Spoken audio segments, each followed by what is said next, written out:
ब्रह्म से शिव बाबा पधारे, बोलते ध्वनियों। ब्रह्म से शिव बाबा पधारे, बोलते ध्वनियों। ब्रह्म मुख से मधुर वाणी, बोलते ध्वनियों।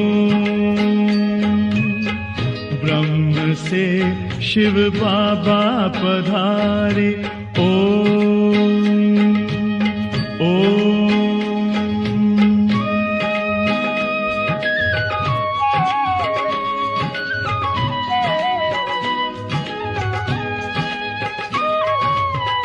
ओम की इस मधुर ध्वनि से किया परिवर्तन। प्रेम शांति सिखा के बदला सभी का जीवन। आदि देव प्रजापिता श्री, बोलते ध्वनियों। ब्रह्म मुख से मधुर वाणी, बोलते ध्वनियों। ब्रह्म से शिव बाबा पधारे, ओम ओम।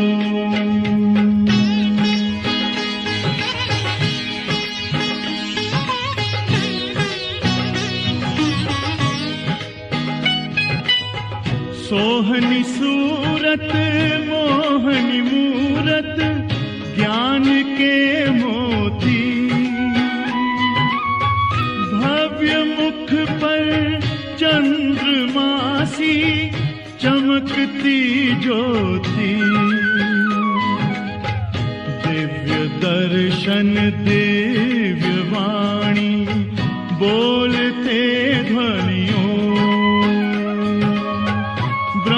मुख से मधुर वाणी, बोलते ध्वनियों।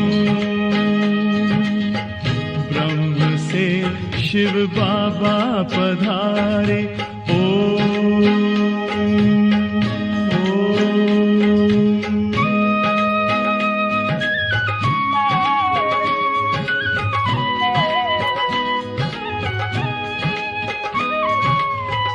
विश्व में थी पाप की जब घटा छाई, तब विभूति आप जैसी धरती पे आई। एक तार में बंध के सारे, बोलते ध्वनियों।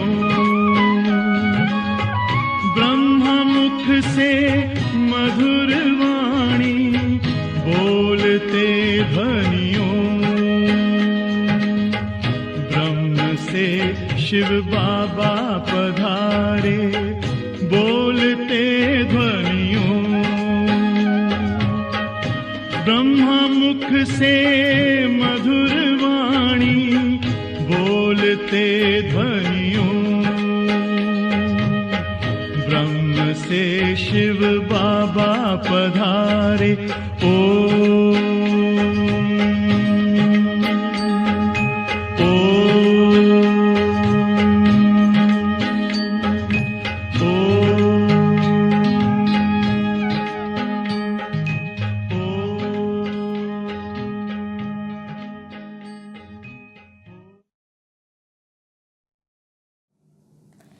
ओम शांति, ओम शांति, ओम शांति। आज 1 माघ 2078 शनिबारको बाबाको साकार मुरली छ। मुरलीको सारमा छ, मिठी बच्ची यी दादा हुन् अद्भुत पोस्ट अफिस। यी दादा हुन् अद्भुत पोस्ट अफिस। यिनीद्वारा नै तिमीलाई शिव बाबाको निर्देशन मिल्छ।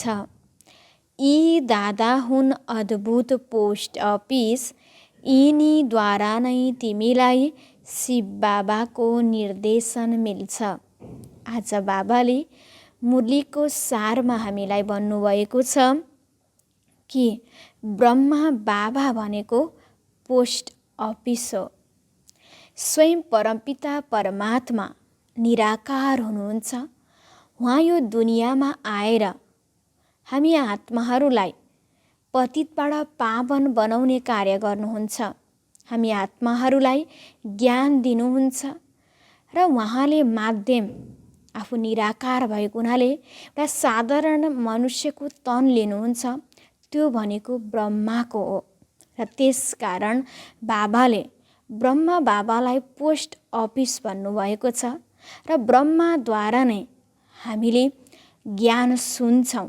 शिव बाबाले ब्रह्माको तनद्वारा नै हामीलाई ज्ञान दिनुहुन्छ। त्यसकारण बाबा भन्दै हुनुहुन्छ यी दादा हुन् नै पोस्ट अफिस। प्रश्नमा बाबाले बच्चाहरूलाई कुन कुरामा सावधान गर्नुहुन्छ र किन? बाबाले बच्चाहरूलाई कुन कुरामा सावधान गर्नुहुन्छ र किन? बाबाले हामी बच्चाहरूलाई कुन कुरामा सावधान गर्नुहुन्छ र किन त?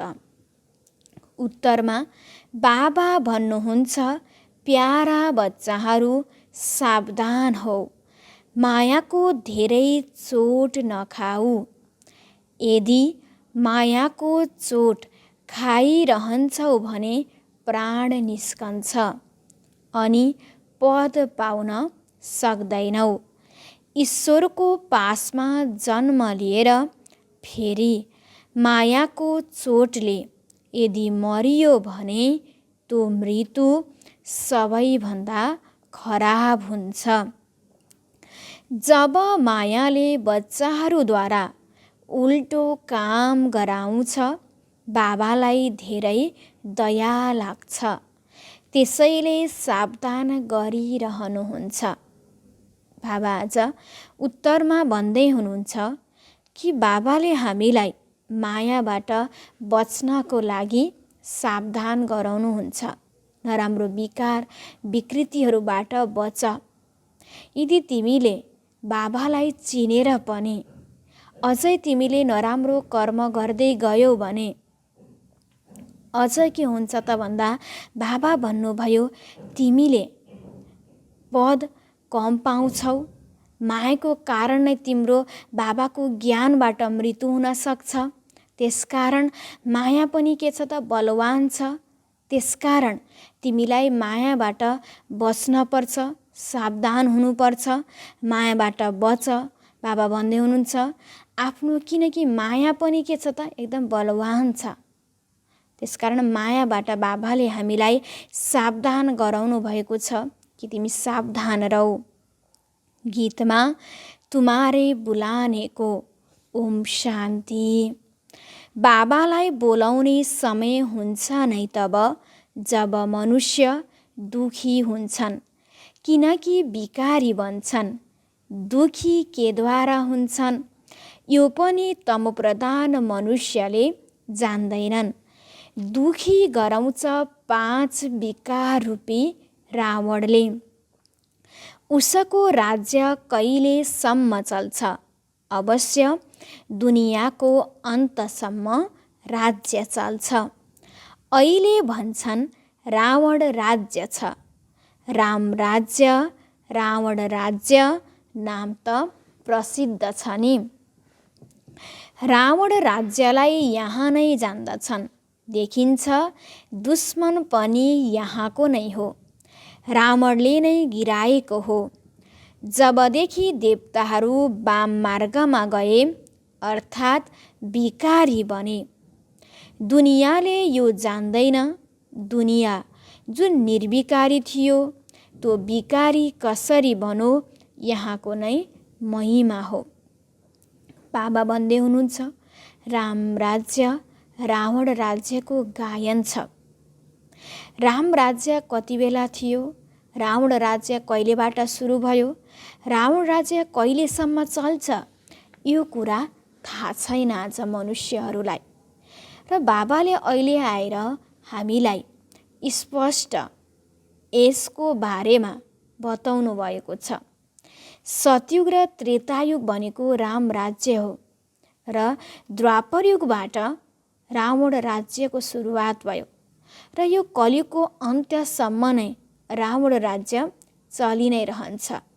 र अहिलेको समयमा परमात्मा आएर यो रावण राज्यलाई फेरि राम राज्य बनाउँदै हुनुहुन्छ। पहिले श्रेष्ठचारी थियो, अहिले पतित छ। पतित बन्न सुरु गरेदेखि नै भगत पुजारी बनेका हुन्। त्यसपछि नै भगवानलाई याद गर्दै आएका हुन्। यो त सम्झाइएको छ, कल्पको सङ्गम युगमा बाबा आउनुहुन्छ र त्यो सङ्गम युग अहिलेको समय हो। कल्पका त 4 युग छन्, बाँकी 5औँ सङ्गम युगको बारेमा कसैलाई पनि थाहा छैन। अहिलेको समय सङ्गम युग चलिरहेको छ। उनीहरूले त सङ्गम युगलाई धेरै भनिदिन्छन्, भन्छन् युगे युगे। त्यसैले कति सङ्गम भए, सतयुग र त्रेता, त्रेता र द्वापर, द्वापर र कलियुग। तर बाबा भन्नुहुन्छ, कल्पको सङ्गम युगमा नै बाबालाई आउनु छ। यो सृष्टिको अन्त्यमा कलियुग जान लागेको बेला र सतयुग आउन लागेको बीचको समय सङ्गममा नै स्वयं परमपिता परमात्मा बाबा आउनुहुन्छ। यसलाई कल्याणकारी पुरुषोत्तम युग भनिन्छ। अहिले मनुष्य पतितबाट पावन बन्दछन्। अहिलेको समयमा नै आत्मारूपी पुरुषलाई उत्तम बनाउने समय हो। यो पुरुषोत्तम सङ्गम युग। यही बेलामा हामी मनुष्यहरू परमात्माबाट ज्ञान र योग सिकेर हामी पतितबाट पावन बन्छौँ। कलियुग पछि फेरि सतयुग आउँछ। सतयुग पछि फेरि के आउँछ त? यो ड्रामा नाटक के हुन्छ, यो चक्र त घुमिरहन्छ। सतयुग पछि त्रेता आउँछ, त्रेता पछि द्वापर युग आउँछ, द्वापर युग पछि कलियुग आउँछ, फेरि कलियुग पछि सतयुग नै आउँछ। सूर्यवंशी लक्ष्मीनारायणको जुन राज्य थियो, उनीहरू फेरि चन्द्रवंशी बन्छन्। त्रेतामा हुन्छ राम राज्य, सतयुगमा हुन्छ लक्ष्मीनारायणको राज्य। उनीहरू फेरि चन्द्रवंशी बन्छन्। त्रेतामा हुन्छ राम राज्य र लक्ष्मीनारायण पछि राम सीताको राज्य आउँछ। सतयुग त्रेता पछि अवश्य सङ्गम हुन्छ। फेरि त्यसपछि इब्राहिम आउँछन्। उनी हुन्छन् त्यतातिर, उनको यहाँ सम्बन्ध छैन। द्वापरमा फेरि धेरै हुन्छन्, इस्लामी, बौद्धी, फेरि क्रिस्चियन आदि। क्रिस्चियन धर्म स्थापना भएको 2000 वर्ष भयो। कसै कसैले थोरै हिसाब निकाल्छन्। अब सङ्गम पछि सतयुगमा जानु पर्ने हुन्छ। यो इतिहास भूगोल बुद्धिमा हुनुपर्छ। गायन पनि गरिन्छ, सबैभन्दा उच्च भगवान, त्यो भनेको शिव बाबा परमपिता परमात्मा। उहाँलाई नै तत्त्वं मातस्य पिता भनिन्छ। यो हो सबैभन्दा उच्च भगवानको महिमा। तिमीले माता पिता कसलाई भन्छौ, यो कसैले जान्दैन। आजकल त कुनै पनि मूर्तिको अघि गएर भन्छन्, तिमी माता पिता। अब माता पिता कसलाई भन्ने? के लक्ष्मीनारायणलाई या ब्रह्मा सरस्वतीलाई या शङ्कर पार्वतीलाई? यिनीहरूको पनि जोडी त देखाउँछन्। त्यसो भए मातापिता कसलाई भन्ने त? यदि परमात्मा पिता हुनुहुन्छ भने अवश्य माता पनि त चाहिन्छ। यो जान्दैनन् माता कसलाई भन्ने। यसलाई गुह्य कुरा भनिन्छ। रचनाकार भएपछि फेरि स्त्री पनि चाहियो। महिमा त एकको गरिन्छ नि। यस्तो होइन कहिले ब्रह्माको गर्ने, कहिले विष्णुको गर्ने, कहिले शङ्करको। होइन, महिमा एकको नै गर्छन्। गाउने पनि गर्छन्, पतित पावन आउनुहोस्। अवश्य अन्तमा आउनुहुन्छ। युग युगमा किन आउनुहुन्छ? पतित हुन्छन् नै अन्त्यमा। पतितलाई पावन बनाउने बाबा, उहाँलाई अवश्य पतित दुनियाँमा नै आउनुपर्छ। त्यसैले आएर पावन बनाउनुहुन्छ। त्यहाँ बसेर कहाँ बनाउनुहुन्छ र? परमात्मा कलियुगको अन्तिम समयमा सङ्गम युगमा अहिले आएर हर आत्मालाई पतितबाट पावन बनाउने कर्तव्य गर्नुहुन्छ। यो होइन कि परमात्माले परमधामबाटै पतितबाट पावन बनाउने होइन। परमात्मा यो धरतीमा आउनुहुन्छ, साधारण मनुष्यको तनमा आएर हामीलाई ज्ञान दिनुहुन्छ र ज्ञानद्वारा नै हामी आत्माहरू पतितबाट पावन बन्छौँ। सतयुग हो पावन दुनियाँ, कलियुग हो पति दुनियाँ। पुरानो दुनियाँलाई नयाँ बनाउने बाबाको नै काम हो। यो दुनियाँलाई राम्रो बनाउने, पावन बनाउने, नयाँ बनाउने काम परमात्माको नै हो। अरू कसैले पनि यो कार्य गर्न सक्दैन। नयाँ दुनियाँको स्थापना र पुरानो दुनियाँको विनाश ब्रह्माद्वारा स्थापना के को गराउनुहुन्छ? विष्णुपुरीको। ब्रह्मा र ब्राह्मणहरूद्वारा स्थापना हुन्छ। ब्राह्मणहरूद्वारा यज्ञ रचिन्छ भने ब्राह्मणहरूलाई नै अवश्य पढाउनुहुन्छ। तिमीले लेख्छौ बाबाले ब्रह्मा र ब्रह्मा मुख वंशावली ब्राह्मणहरूलाई राजयोगको पढाइ पढाउनुहुन्छ। त्यसमा सरस्वती पनि आउँछिन्। यो ब्राह्मणहरूको कुल अनौठो छ। भाइ बहिनीले कहिल्यै विवाह गर्न सक्दैनन्। जब कोही आउँछ अनि हामीले परिचय दिन्छौँ, परमपिता परमात्मासँग तपाईँको के सम्बन्ध छ? पिता त भन्नुहुन्छ, त्यसैले उहाँ हुनुभयो बाबा। यिनी हुन् दादा। वर्षा मिल्छ उहाँबाट, जो ज्ञानका सागर बेहदका पिता हुनुहुन्छ। हामी सबै आत्माहरूको पिता स्वयं परमपिता परमात्मा, उहाँबाट नै हामीलाई वर्षा मिल्छ। दिनुहुन्छ ब्रह्माद्वारा। यो ईश्वरीय गोद हो। फेरि मिल्छ दैवी गोद। यो पनि सम्झाउन सहज छ। चार युगको हिसाब पनि एक्युरेट छ। पावनबाट पतित पनि बन्नु छ। 16 कलाबाट 14 कला, फेरि 12 कलामा आउनु छ। तिमीले सबैभन्दा पहिले सबैलाई बाबाको परिचय दिनु छ। बाबासँग नयाँ केही मिल्यो भने केही बुझ्न सक्दैन, किनकि यहाँ अनौठो छ। बाप दादा त कम्बाइन्ड हुनुहुन्छ। बच्चाहरूले पनि घरिघरि बिर्सन्छन्। हामीले कोसँग कुरा गर्छौँ। बुद्धिमा शिव बाबा नै याद आउनुहुन्छ। हामी शिव बाबासँग नै जान्छौँ। तिमीले यहाँ बाबालाई किन याद गर्छौ? शिव बाबालाई याद गर्नाले तिम्रो विकर्म विनाश हुन्छ। हामीले जति परमात्मालाई याद गर्छौँ, परमात्मालाई याद गरेमा हामीमा भएको विकर्म विनाश हुन्छ। त्यसकारण बाबा हामीलाई यही भन्नुहुन्छ, मलाई याद गर। मानौ फोटो खिच्दैछौ तापनि बुद्धि शिव बाबातिर रहोस्। यहाँ बाप दादा दुवै हुनुहुन्छ। शिव बाबा हुनुहुन्छ, त्यसैले यी दादा पनि छन्। बाप दादासँग फोटो खिच्दैछु। शिव बाबासँग दादाद्वारा मिल्न आएको छु।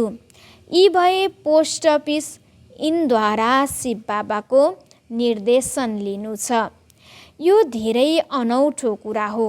भगवानलाई आउनु छ तब जब दुनियाँ पुरानो हुन्छ। द्वापरदेखि लिएर दुनियाँ पतित हुन सुरु हुन्छ। यो दुनियाँ पतित हुन सुरु द्वापर युगबाट हुन्छ। अन्त्यमा सारा दुनियाँ पतित हुन्छ। चित्रमा सम्झाउनु छ, सतयुग त्रेतालाई स्वर्ग वैकुण्ठ भनिन्छ। नयाँ दुनियाँ सदैव त हुँदैन। दुनियाँ जब पुरा आधा हुन्छ अनि त्यसलाई पुरानो भनिन्छ। हरेक चिजको जीवनी आधा पुरानो आधा नयाँ हुन्छ। तर यति बेला त शरीरको भरै छैन। यो त आधा कल्पको पुरा हिसाब हो। यसमा परिवर्तन हुन सक्दैन। समयभन्दा पहिले नै केही पनि परिवर्तन हुन सक्दैनन्। वस्तुहरू त बीचमा टुटफुट पनि हुन सक्छन्। तर यो पुरानो दुनियाँको विनाश र नयाँ दुनियाँको स्थापना अगाडि पछाडि हुन सक्दैन। घर त कुनै पनि समय भत्किन सक्छ, ठेगाना हुँदैन। यो चक्र त अनादि अविनाशी छ, आफ्नो समयमा चल्छ। पुरानो दुनियाँको पुरा एक्युरेट समय छ। आधा कल्प राम राज्य, आधा कल्प रावण राज्य। धेरै हुन सक्दैन। तिमी बच्चाहरूको बुद्धिमा अहिले सारा त्रिलोक आएको छ। तिमीले त्रिलोकको मालिकद्वारा ज्ञान लिइरहेका छौ। तिम्रो पद यति बेला धेरै उच्च छ। यति बेला तिमी त्रिलोकीनाथ हौ, किनकि तिमीले तीनै लोकको ज्ञानलाई जान्दछौ। साक्षात्कार गर्छौ मूल वतन, सूक्ष्म वतन, स्थूल वतनको। बच्चाहरूको बुद्धिमा पुरा ज्ञान छ। बाबा त्रिलोकीनाथ तीनै लोकलाई जान्नेवाला हुनुहुन्छ। तिमीलाई ज्ञान दिनुहुन्छ। त्यसैले म पनि मास्टर त्रिलोकीनाथ भएँ। जुन ज्ञान बाबामा छ त्यो अब तिमीमा पनि छ, नम्बरवार पुरुषार्थ अनुसार। फेरि सतयुगमा तिमी विश्वको मालिक बन्छौ। त्यहाँ तिमीलाई त्रिलोकीनाथ भनिँदैन। लक्ष्मी नारायणलाई त्रिलोकको ज्ञान रहँदैन। सृष्टि चक्रको ज्ञान रहँदैन। तिमी ज्ञानका सागर गढका बच्चा हौ। उहाँले पढाएर तिमीलाई आफू समान बनाउनु भएको छ। तिमीलाई थाहा छ, हामी फेरि विष्णुपुरीको मालिक बन्छौँ। अहिले तिमीलाई जे जति बितिसकेको छ त्यसको पनि ज्ञान छ। मनुष्यलाई हदको इतिहास भूगोल थाहा छ। तिम्रो बुद्धिमा बेहदको इतिहास भूगोल छ। उनीहरूलाई बाहुबलको लडाईँको ज्ञान छ। युगबलको लडाईँको कसैलाई पनि थाहा छैन। तिमीलाई थाहा छ, योगबलद्वारा हामी विश्वको मालिक बन्छौँ। सिकाउने बाबा हुनुहुन्छ, जो त्रिलोकीनाथ हुनुहुन्छ। यति बेला तिम्रो पद धेरै उच्च छ। तिमी ज्ञानका सागर, बाबाको बच्चा, मास्टर ज्ञानको सागर हौ। यो पनि तिमीलाई थाहा छ, उहाँ ज्ञानका सागर, आनन्दका सागर कुन प्रकारले हुनुहुन्छ। उहाँलाई भनिन्छ सतचित आनन्द स्वरूप। यति बेला आनन्दलाई तिमीले अनुभव गर्छौ, किनकि तिमी धेरै दुखी थियौ। तिमीले तुलना गर्न सक्छौ सुख र दुःखको। ती लक्ष्मीनारायणले त यी कुरालाई जान्दैनन्। उनीहरूले त केवल राज्य चलाउँछन्। त्यो हो उनीहरूको प्रारब्ध। तिमीले पनि गएर स्वर्गमा राज्य गर्छौ। त्यहाँ धेरै राम्रा महल बनाउँछौ। त्यहाँ चिन्ताको कुनै कुरा हुँदैन। यो पनि बुद्धिमा स्थायी रूपमा रहनुपर्छ, ताकि खुसीको पारा पनि चढोस्। तुफान त अनेक प्रकारका आउँछन्, सम्पूर्णतः कोही बनेकै छैन। जीवनमा तुफान बनेको अनेक थरी आउँछन्, तर तुफानबाट हामीलाई डराउनु छैन। बाबा भन्दै हुनुहुन्छ, जति तिमीले यो ज्ञानको कुराहरू चिन्तन गर्छौ, त्यति नै तिमीलाई के मिल्छ त? खुसी मिल्छ। बाबा भन्दै हुनुहुन्छ, त्यहाँ त चिन्ताको कुरै छैन, यहाँ त धेरै तुफानहरू आउँछन्। बाबाले सम्झाउनुहुन्छ, तिमी धेरै अचल बन्नुपर्छ। उनीहरू अमरनाथमा जान्छन्, फेरि पनि उनलाई उत्रिनु त अवश्य पर्छ। तिमी जान्छौ बाबासँग, फेरि नयाँ दुनियाँ सतयुगमा आउँछौ। फेरि तिमी नयाँ सतयुगमा आउँछौ अनि फेरि झर्न सुरु हुन्छ। हाम्रो यो बेहदको यात्रा हो। पहिला बाबासँग आरामसँगले रहन्छौँ, फेरि राजधानीमा राज्य गर्छौँ, फेरि जन्म बाई जन्म उत्रिँदै आउँछौँ। यसलाई चक्र भन या झर्नु र चढ्नु भन, कुरा त एउटै हो। तलबाट माथि गइन्छ, फेरि झर्न सुरु हुन्छ। यी सबै कुरा जो तीक्ष्ण बुद्धिका हुन्छन्, उनीहरूले राम्रोसँग बुझ्छन् र अरूलाई बुझाउन पनि सक्छन्। यी बाबालाई पनि थाहा थिएन। यदि यिनका कोही गुरु भएका भए ती गुरुका अरू पनि चेला हुन्थे। यसरी कहाँ एउटै मात्र चेला हुन्थे र? शास्त्रमा त छ, भगवानुवाच, हे अर्जुन, एउटाको नै नाम लेखिदिएका छन्। अर्जुनको रथमा बसेका छन्। त्यसो भए उनले मात्र सुने त? अरू पनि त थिए नि, सञ्जय पनि थिए। यो बेहदको विद्यालय एकै पटक मात्र खुल्छ। ती विद्यालय त चल्दै आउँछन्। जस्तो राजा त्यस्तै भाषा। त्यहाँ सतयुगमा पनि त विद्यालयमा जान्छन् नि। भाषा, धन्दा, कामकाज सबै सिक्छन्। त्यहाँ पनि सबै थोक बन्छन्। सबैभन्दा राम्रो चिज जुन हुनु पर्ने हो त्यो स्वर्गमा हुन्छ। फेरि त सबै थोक पुराना हुन्छन्। सबैभन्दा राम्रा वस्तु मिल्छन् देवताहरूलाई। यहाँ के मिल्छ? महसुस गर्छौ नयाँ दुनियाँमा सबै थोक नयाँ मिल्छ। यी सबै कुरा बुझेर फेरि मनुष्यलाई बुझाउनु छ। अहिले हामी सङ्गममा छौँ। हाम्रो लागि अब दुनियाँ परिवर्तन भइरहेको छ। ड्रामा अनुसार म फेरि आएको छु, तिमीलाई पतितबाट पावन देवी देवता बनाउन। परमात्मा अहिले यस धरतीमा आउनुभएको छ। हामी सबै मनुष्यलाई देवी देवता बनाउन, पावन बनाउन, वापस घर लिएर जान। यो चक्र घुम्छ। बाबाले प्रजापिता ब्रह्माद्वारा अवश्य ब्राह्मण नै रच्नुहुन्छ। ब्राह्मणहरूद्वारा यज्ञ रचिएको छ। ब्राह्मणसु देवता भन्छन्। त्यसैले विराट रूपको चित्र पनि आवश्यक छ, जसद्वारा सिद्ध हुन्छ ब्रह्मामुख वंशावली ब्राह्मण नै देवता बन्छन्। वृद्धि हुँदै जान्छ। देवतासु क्षत्रिय, वैश्य, शूद्र बन्छन्। यो सङ्गमयुग प्रसिद्ध छ। आत्मा परमात्मा अलग रहे बहुकाल, 5000 वर्ष आत्मा र परमात्मा अलग रहन्छौँ। फेरि यही सङ्गमयुगमा आत्मा र परमात्माको मिलन हुन्छ। चढ्ती कला फेरि झर्ने कला यो पनि सम्झाउनु छ। पहिला ईश्वरीय सन्तान, फेरि दैवी सन्तान, फेरि थोरै कम हुँदै जान्छ। तिमीले सोध्न सक्छौ दुखहर्ता सुखकर्ता कसलाई भनिन्छ?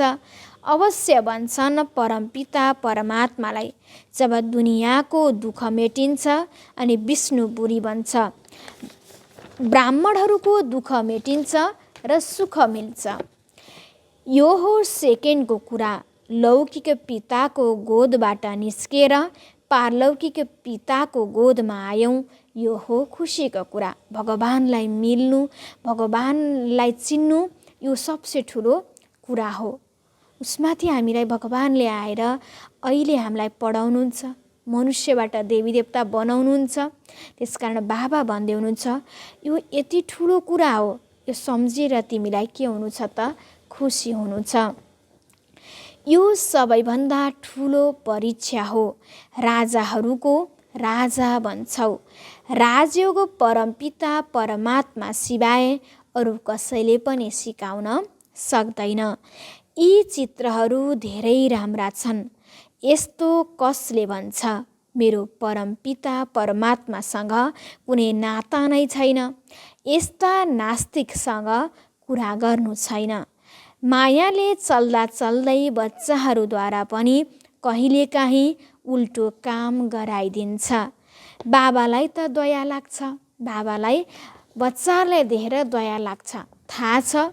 तर कहिले कहिले गर्दा गर्दै पनि बाबाले भन्नुभयो नि बच्चाहरूले गल्ती गर्छन्, थाहा छ यो गल्ती हो, यो गर्न हुँदैन भनेर, तर पनि मायाको बस भएर गल्ती गर्छन्। त्यसकारण बाबाले भन्दै हुनुहुन्छ मायालाई नजिक आउन दिँदै नदेऊ, हैन? अलिकति पनि नजिक आउन पायो भने त्यसले के गरिदिन्छ त? कति बेला म गलत मार्गमा हिँडेको हुन्छु मलाई नै थाहा हुँदैन।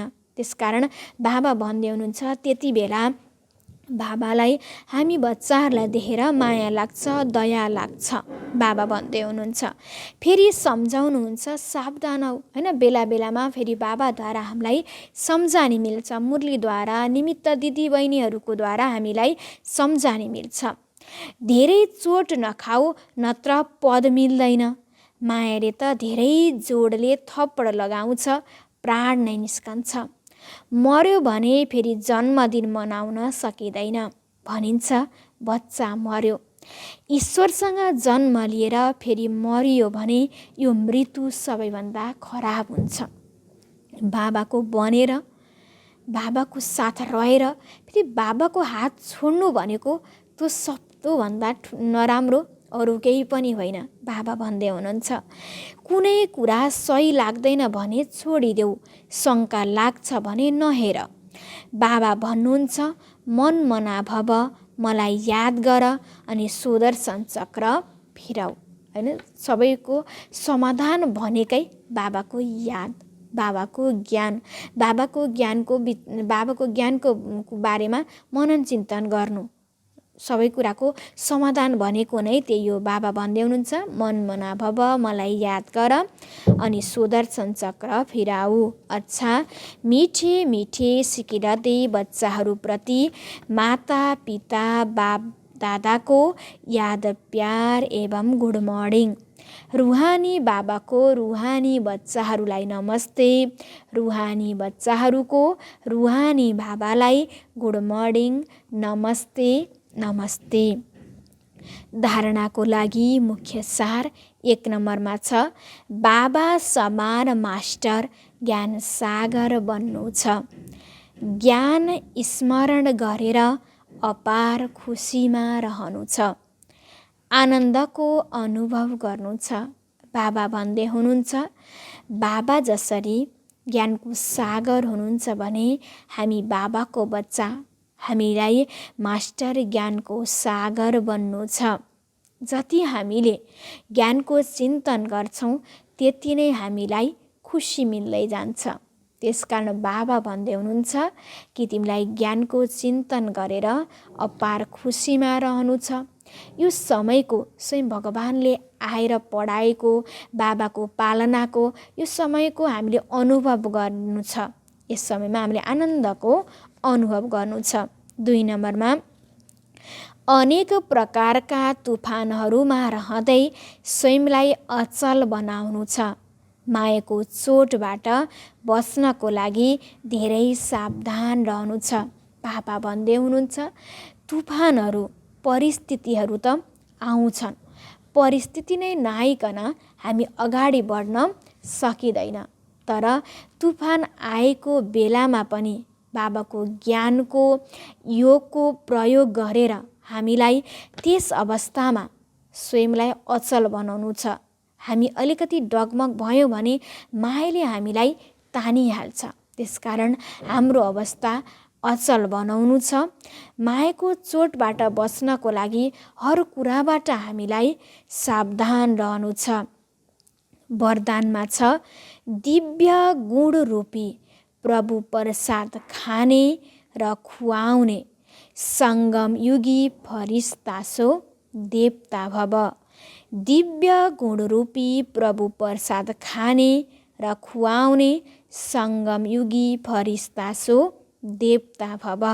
विस्तारमा, दिव्य गुण सबैभन्दा श्रेष्ठ प्रभु प्रसाद हो। यो प्रसादलाई खुब बाँड। जसरी एक अर्कालाई स्नेहको निशानी स्थूल प्रसाद खुवाउँछौ, त्यसै गरी यो गुणहरूको टोली खुवाऊ। जुन आत्मालाई जुन शक्तिको आवश्यकता पर्छ, उसलाई आफ्नो मनसा अर्थात् शुद्ध वृत्ति भाइब्रेसनद्वारा शक्तिहरूको दान देऊ र कर्मद्वारा गुणमूर्त बनेर गुण धारण गर्नमा सहयोग देऊ। त्यसैले यही विधिले सङ्गमयुगको जुन लक्ष्य छ, फरिस्ता सो देवता, यो सहजै सबैमा प्रत्यक्ष देखिन्छ। आज बाबाले हामीलाई वरदानमा फरिस्ता सो देवता भवको वरदान दिनुभएको छ। त्यसको लागि बाबाले हामीलाई उपाय बताउनु भएको छ। जसरी मन्दिरमा गइसकेपछि प्रसाद आज हरेकले के गर्छ त, सबैलाई बाँड्छ। त्यस्तै बाबाले भन्नुभयो, तिमीमा भएको दिव्य गुण विशेषता पनि के गर, सबैलाई बाँड। र तिमीलाई जुन व्यक्तिलाई जुन प्रकारको शक्तिको आवश्यकता छ, त्यो शक्तिको दान तिमीले गर। त्यसको लागि पहिला आफू के हुनु पर्यो, भरपुर हुनु पर्यो। हामी भरपुर भयौँ भने अरूलाई दिन सक्छौँ। आफू भरपुर बन्नु छ, ज्ञान र योगले आफू भरपुर हुनु छ। र अन्य आत्माहरू जहिले सुख, शान्ति, प्रेम, पवित्रताको लागि तडपिरहेका छन्, उनीहरूलाई हामीले मनद्वारा शान्ति, सुख, शान्तिको के गर्नु छ त, दान गर्नु छ। बाबाले भन्नुभयो, यो द्वारा नै, यो विधिद्वारा नै हाम्रो जुन लक्ष्य छ, फरिस्ता सो देवता बन्ने, त्यो लक्ष्यमा हामी पुग्न सक्छौँ। किनकि देवता भनेको सधैँ दिनेवाला हो। त्यो संस्कार अहिले नै हामीले के गर्नु छ, बसाल्नु छ। स्लोगनमा छ, सधैँ उमङ्ग उत्साहमा रहनु, सधैँ उमङ्ग उत्साहमा रहनु, यही ब्राह्मण जीवनको श्वास हो। ब्राह्मण माना बाबाले आज भन्नुभएछ, ब्राह्मण जीवनको श्वास भनेको उमङ्ग, सदा उमङ्ग उत्साहमा रहनु। जस्तो सुकै परिस्थिति आए पनि हाम्रो अवस्था सधैँ एउटै होस्, समान होस्, एकरस होस्।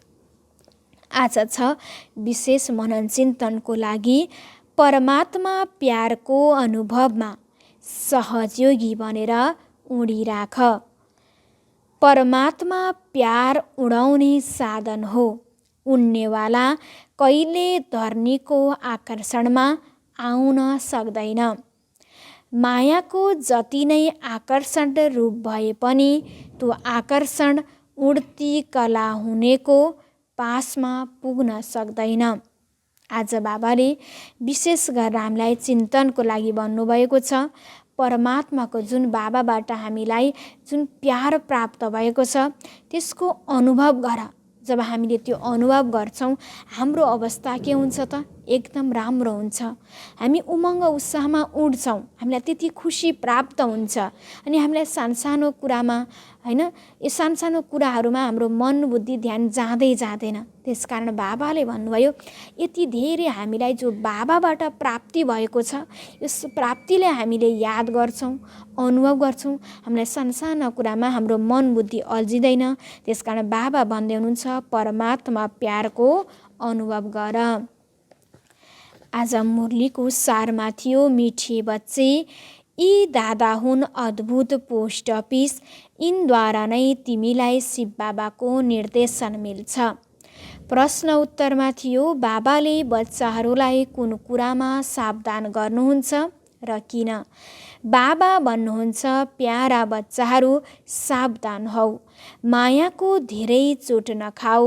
यदि मायाको चोट खाइरहन्छौ भने प्राण निस्कन्छ अनि पद पाउन सक्दैनौ। ईश्वरको पासमा जन्म लिएर फेरि मायाको चोटले यदि मरियो भने त्यो मृत्यु सबैभन्दा खराब हुन्छ। जब मायाले बच्चाहरूद्वारा उल्टो काम गराउँछ बाबालाई धेरै दया लाग्छ, त्यसैले सावधान गरिरहनुहुन्छ। अच्छा, ओम शान्ति।